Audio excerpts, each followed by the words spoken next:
como si sale el cóndilo.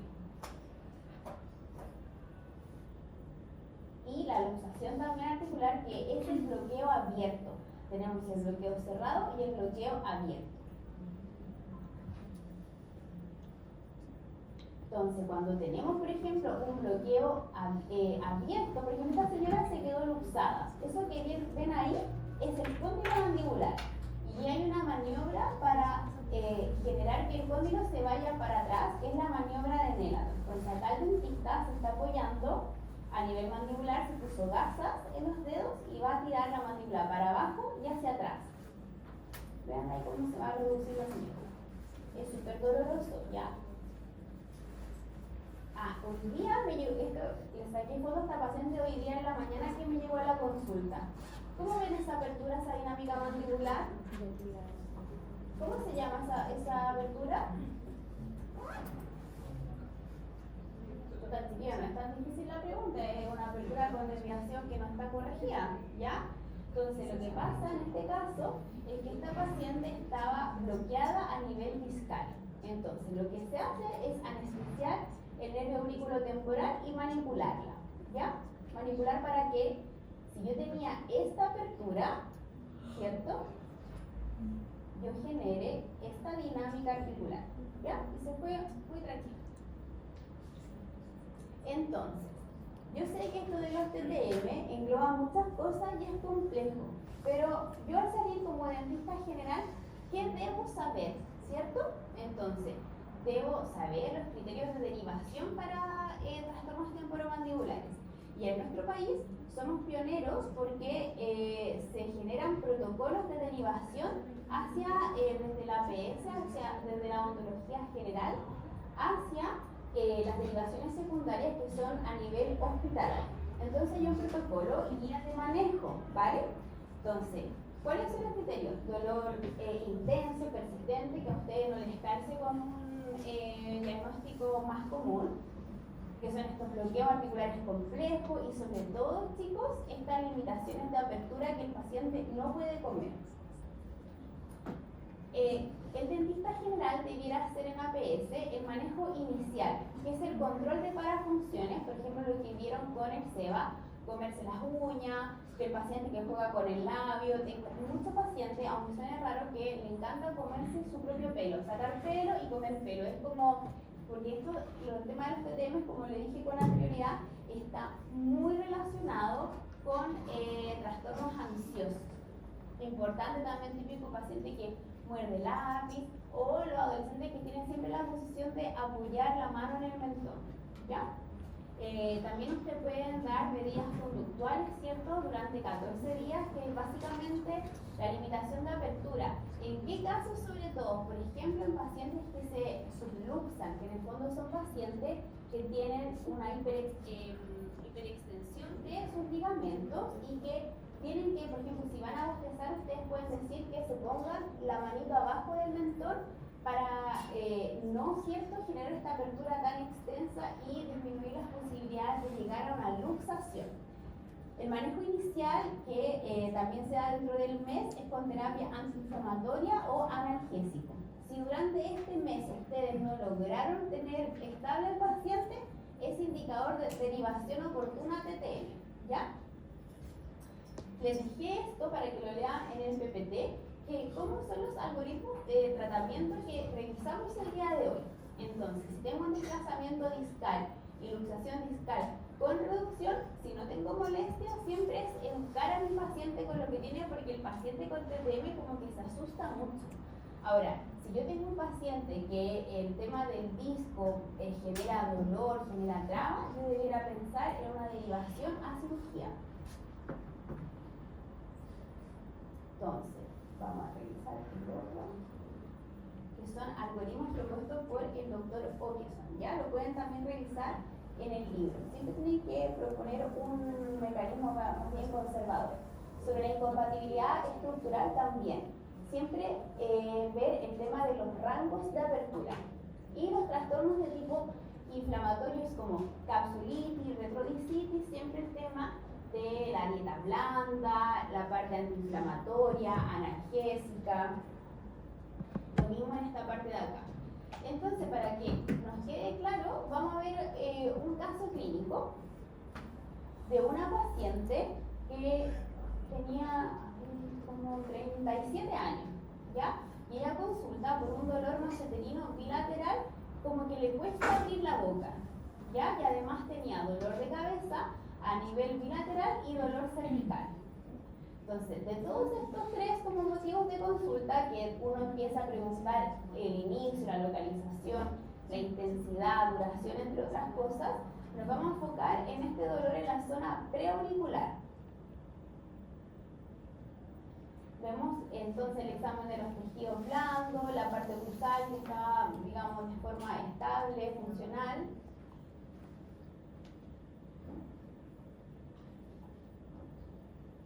Entonces vemos también que hay desgaste de tipo erosivo.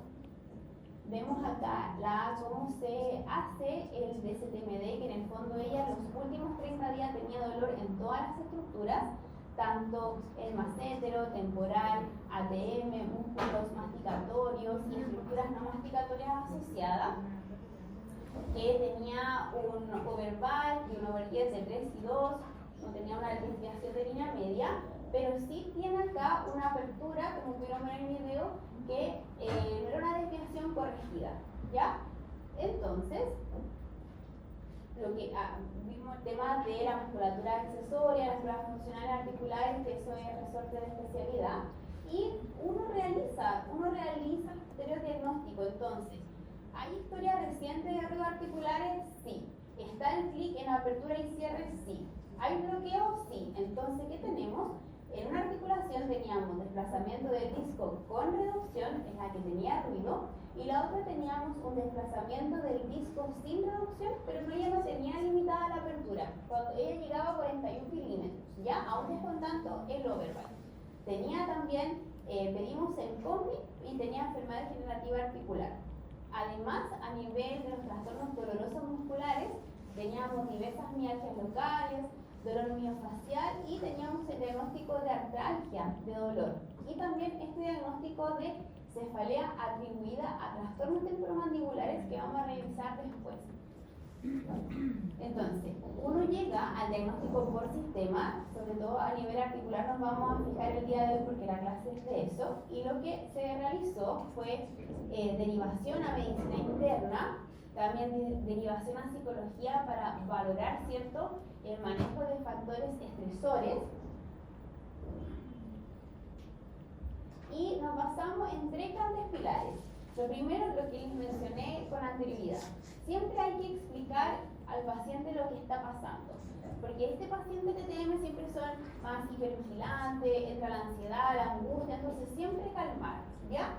Educación de los hábitos orales, justamente el tema del apoyo en el mentón, del humor de los lápices, y que esté siempre en una posición postural mandibular.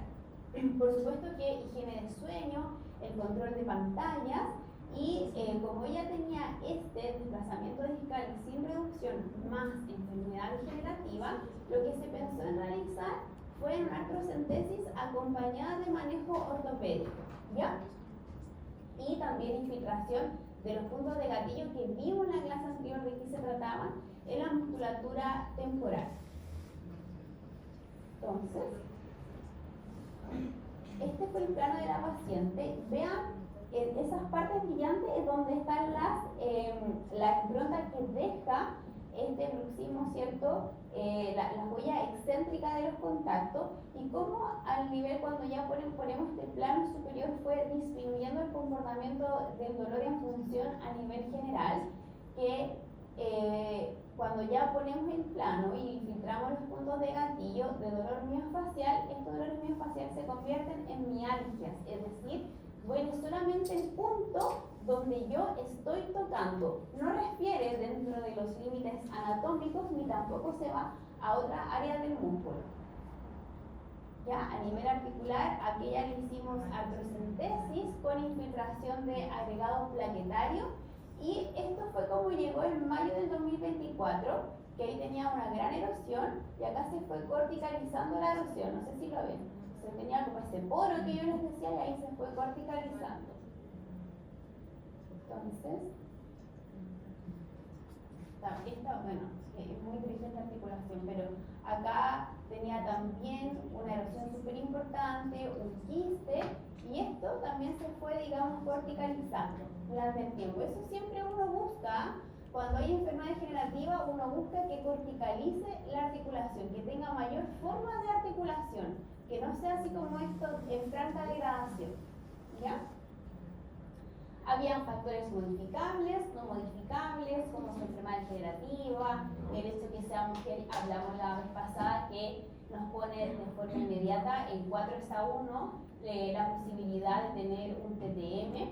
La hiperlaxitud también es un factor clave en la generación de un TTM. Y habían factores de riesgo inicial, la verdad, factores de riesgo final post-tratamiento, no pudimos trabajar mucho, ella tampoco era una paciente como tan compliance, y estos son todos los parámetros que uno evalúa en el eje 2 del paciente, ¿ya? La escala de la función mandibular, el PHQ-9, que son los trastornos de tipo depresivo, el GAD-7, que es la ansiedad, entre otros. También uno evalúa el tema de otorrino y sueño, sobre todo la escala de Epworth, que nos indica la somnolencia diurna excesiva, ¿ya? Como por ejemplo, quedarse dormido en clases. Y de nuestro pronóstico, que era favorable regular, la verdad es que como pudimos mejorar algunos factores, fue más bien favorable el de salida. Entonces, aplicando los conocimientos que estamos terminando casi ya, chicos, que esto es como la pregunta de prueba, ¿ya? Aquí van a poner atención.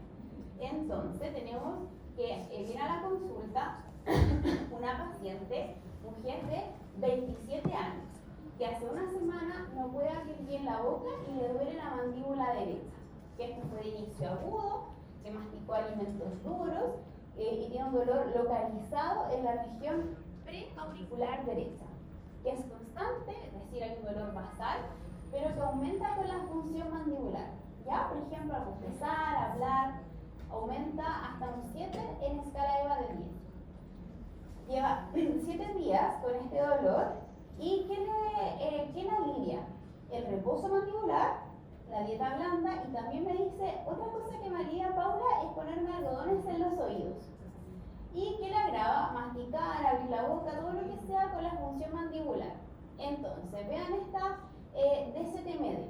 Tenemos que al lado derecho hay mucho dolor, en la izquierda hay dolor maceterino, que tiene acá localización de cefalea, es decir, dolor de cabeza, a nivel temporal de los dos lados.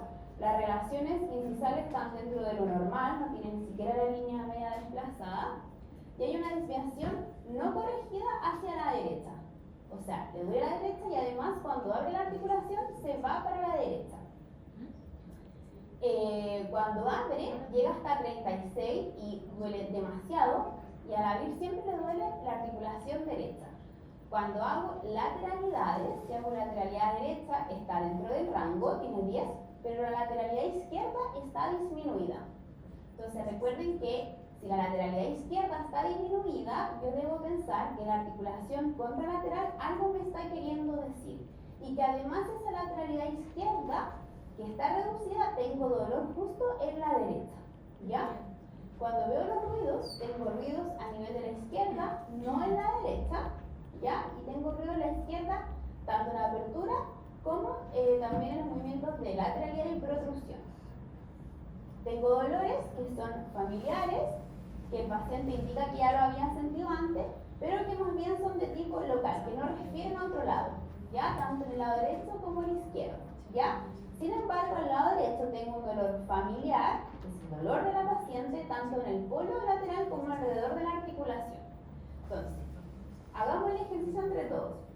Tenemos, ¿cierto?, historia de ruido articular, sí, en la articulación izquierda, pero no en la derecha. Tengo clic en apertura y cierre, sí, en la articulación izquierda, pero no en la derecha. Entonces, tengo sensación de bloqueo, sí, en la derecha, pero no en la izquierda. Entonces, acá podemos decir que en la articulación izquierda hay desplazamiento del disco con reducción. Ya tengo mi clic en apertura y cierre y no tengo bloqueada esa articulación. Sin embargo, la derecha se me fue al abrir hacia la derecha y además tengo esa sensación de traba. Entonces, ¿qué podría hacer? Bueno, acá ya estaba listo, pero es justamente el desplazamiento del disco sin reducción con limitación de la apertura, porque ella abría hasta 38. Entonces, tienen que hacer siempre este ejercicio para contestar este tipo de preguntas, ¿ya?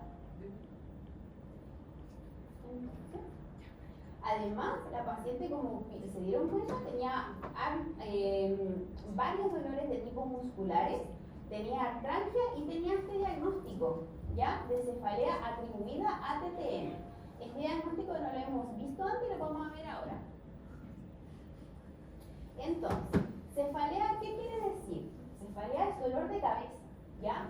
Dentro de los diagnósticos de dolores de cabeza hay más de 300 diagnósticos y normalmente se separan en cefaleas que son primarias y cefaleas que son secundarias. Cuando hablo de primaria estoy hablando, por ejemplo, de migrañas, ¿ya? No sé si hay alguien migrañoso acá, pero es como la típica historia familiar que la mamá tenía dolor de cabeza, que tengo fotofobia, que me da náuseas por el dolor de cabeza, es como la típica migraña. Cuando tengo una cefalea asociada a trastorno temporomandibular, es una cefalea de tipo secundaria, ¿ya? Que en el fondo esta cefalea va a estar relacionada con el trastorno temporomandibular y que el trastorno temporomandibular va a agravar esta cefalea. Entonces, esta cefalea normalmente se da en la sien, ¿ya? Es decir, a nivel de temporal anterior. Y que esta cefalea se modifica por el movimiento de la mandíbula tanto en función o parafunción, ¿ya? Entonces, en el examen me tiene que dar positivo justamente para confirmar la localización del dolor y que el paciente experimente este dolor de cabeza al palpar el músculo. Es decir, si yo palpo el músculo y digo, ¿te recuerda tu dolor de cabeza? Sí, entonces esa es una cefalea asociada a TTM, ¿ya? Y esto tiene que ver con el sistema trigeminal, que no voy a profundizar más acá, porque si no ya mucho, pero tiene que ver con todo el tema de los fenómenos y principios de convergencia y divergencia, ¿ya? Si ustedes se recuerdan, aquí voy a poner el doctor Miralles, a nivel del tronco encefálico vamos a tener núcleos que van a recibir información y núcleos que van a ser vías eferentes de información. Entonces, la información tanto del quinto par, del séptimo par, del glosio vago, siempre van a llegar todos al núcleo final trigeminal y van a salir, por ejemplo, del núcleo ambiguo. Entonces hay una confusión de información que esto lo vamos a conocer como principios de convergencia y divergencia de información a nivel del sistema trigeminal. Entonces es importante también que a nivel de tronco encefálico tenemos un núcleo muy importante, que es el núcleo mesencefálico, y que él va a generar todo, por ejemplo, este reflejo de pausa motriz, la típica piedra que me sale en el texto y yo hablo grande la boca, va a estar todo, ¿cierto?, coordinado por el núcleo mesencefálico del quinto par en el tronco encefálico. Entonces, llevan muchos investigadores viendo la importancia de este núcleo mesencefálico, de cómo él es capaz de generar y coordinar tanta respuesta y tanta retroalimentación propioceptiva de esta zona orofacial, ¿ya?